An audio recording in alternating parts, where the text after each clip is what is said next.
दोस्तों, लाया हूँ एक और मज़ेदार और प्रेरणादायक कहानी। जीवन में किसी भी व्यक्ति या वस्तु के प्रति अपनी राय बनाने से पहले कुछ बातों का अवश्य ध्यान रखना चाहिए। उस व्यक्ति या वस्तु के प्रति और अन्य लोगों की क्या राय है, उन बातों को भी आपको ध्यान से सुनना चाहिए और उन पर गौर करना चाहिए। एक बार की बात है, किसी गांव में 6 अंधे आदमी रहते थे। एक दिन गांव वालों ने उन्हें बताया, आज गांव में हाथी आया है। उन्होंने आज तक बस हाथियों के बारे में सुना था, पर कभी छूकर महसूस नहीं किया था।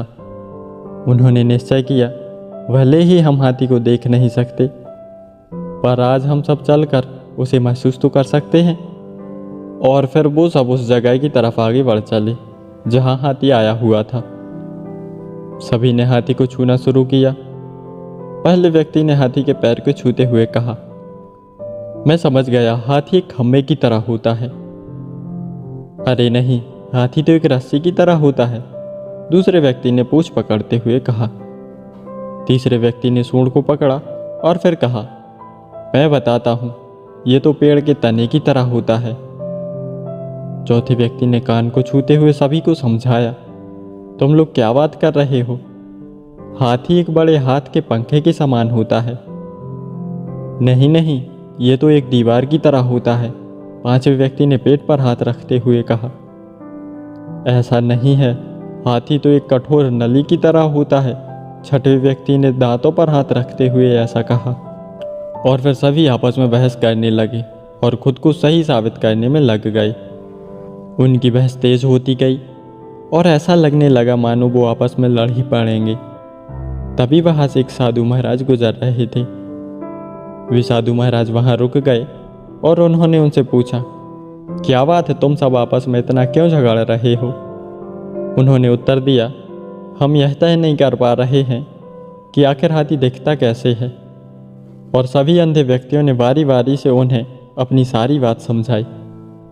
साधु महाराज ने सभी की बातों को शांति से सुना और कहा, तुम सब अपनी अपनी जगह सही हो। तुम्हारे वर्णन में अंतर इसलिए है क्योंकि तुम सब ने हाथी के अलग अलग भाग छुए हैं, पर देखा जाए तो तुम लोगों ने जो कुछ भी हाथी के बारे में बताया वह सभी उसके वर्णन के लिए सही बैठती हैं। सभी ने एक साथ उत्तर दिया, अच्छा ऐसा है।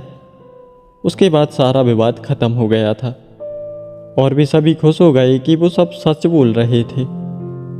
दोस्तों, यह कहानी तो बहुत छोटी सी है, लेकिन हमें बहुत बड़ी सीख दे जाती है। दोस्तों, कई बार ऐसा होता है कि हम अपनी बात को लेकर केवल उसी बात पर अड़ जाते हैं कि हम ही सही हैं और बाकी सब गलत हैं, बल्कि ऐसा नहीं होना चाहिए। आपको सभी व्यक्तियों के तथ्य को ध्यान से सुनना चाहिए और सभी के तथ्यों को सुनकर, उनकी सारी बातों को सुनकर फिर कोई नया निर्णय लेना चाहिए और किसी व्यक्ति या वस्तु के बारे में अपनी राय बनानी चाहिए। किसी के कुछ भी कह देने से कुछ नहीं होता, आपको स्वयं उसके बारे में सुनना चाहिए और सभी बातों को ध्यान से सुनकर उन पर एक सही निर्णय लेना चाहिए। कभी कभी ऐसा भी होता है कि हमें सिक्के का एक ही पहलू दिख रहा हो और उसके अलावा भी कुछ ऐसे तथ्य हों जो सही हों।